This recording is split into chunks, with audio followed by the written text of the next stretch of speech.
Yeah, I'm going to speak on behalf of Dominic O'Connor for the subcontractor's experience on a BIM Level 2 project. So, first of all, what we sent out to the subcontractors along with the construction BEP was the BIM assessment forms. So this is how we'll assess the BIM capabilities of the subcontractor. So Dominic O'Connor would have got the assessment forms to assess their IT resources and their BIM capabilities, and so this is where they produce any certs or any accredited body certs that they would have done to that they would have gotten to show that they're capable of producing the BIM models. Dominic O'Connor found this beneficial in the planning and implementation of the BIM standards required for the project, and what exactly was expected from Dominic O'Connor as lead coordinators on a BIM Level 2 project. So the project set up in the next step. So this was to get started on the project. Dominic O'Connor issued the design model, which came from JB Tierney. Through this, they just took out their elements. So JB Tierney would have issued across one MEP design model with mechanical, electrical, and plumbing in it. So Dominic O'Connor would have just separated out their specific elements, and then, as Killian said, the common data environment for projects was used. So all Dominic O'Connor models and drawings were uploaded onto 4 projects, and the naming had to comply with what we had set out in the BEP, in line with the BS standard. And then through this as well, that we only had one revision of each document, so we weren't going back through emails and looking for the latest drawing or the latest model to see what exactly was there. Once the other single discipline models then were linked into the Dominic O'Connor model, they started then the modelling all plant and equipment that would be installed in the circ. So they would have swapped out any elements in the plant room, the boiler for the actual boilers, swapping out generic model elements such as pumps or radiators to what actually is going to be installed on site. So this would be done in line with any technical submittals done by Dominic O'Connor. So Dominic O'Connor were the lead building services coordinators then on the project, so they would have managed all builders' work scopes required for both mechanical, electrical, plumbing.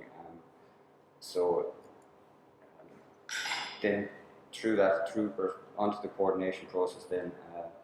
So coordination and clash avoidance. So the whole idea behind this is that there was going to be no clashes on site.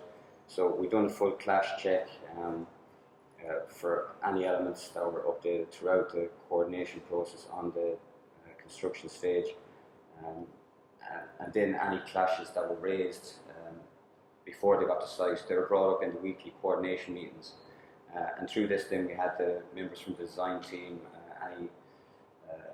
any other relevant members there, package owners, they were in there, so decisions were made on any clashes there and then, and we just took the model from that.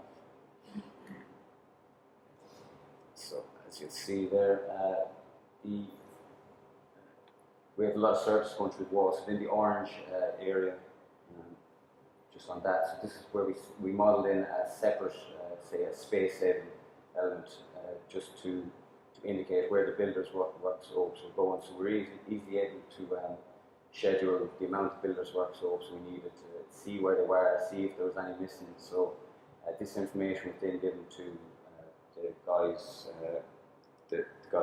doing the block work or the partition walls. So all these OPs then were designed into it, rather than having to go back later on and try and punch a hole through a wall or things like that. Then we also done soft clashes where we have, say, the door swing, or if there's any clearance zones needed for maybe maintenance of any pumps or any filters or anything like that. But these were modelled in, and we done a soft clash check along with that. again, that's just an example of the builder's works of drawing that we would have given to the guys doing the block work or partition walls. So they know exactly whereabouts they are, whereabouts they need to go, the levels and dimensions of grid lines or walls. Then prefabrication.